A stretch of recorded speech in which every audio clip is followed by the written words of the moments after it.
Ayos pala kung korap at buhaya ang nasa pwesto. May drama araw-araw, di boring ang mundo. Laging may pangakong bago kahit di nagagawa. At least tinuruan tayong umasa sa mga bagay na wala.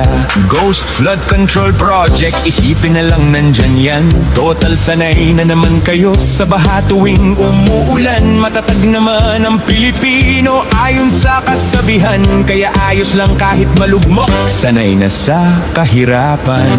Krisis, taas presyo, babasahod, huwag nang magreklamo. Ang tawag dyan ay survival training para sa mga Pilipino. Sinasanay lang tayo ni boss na magsaing ng alikabok. Para sa panahong gipit ang sikmuray, Matibay na subok, walang mga bagong ospital. ayos lang, walang problema. Mag-isip ka lang ng mind over matter. Habang nagkakasakit ka, Mamitas ka lang ng herbal dyan sa gilid ng kanal. Huwag nang bawasan ang perang nanakawin. para lang pampagamot sa ospital.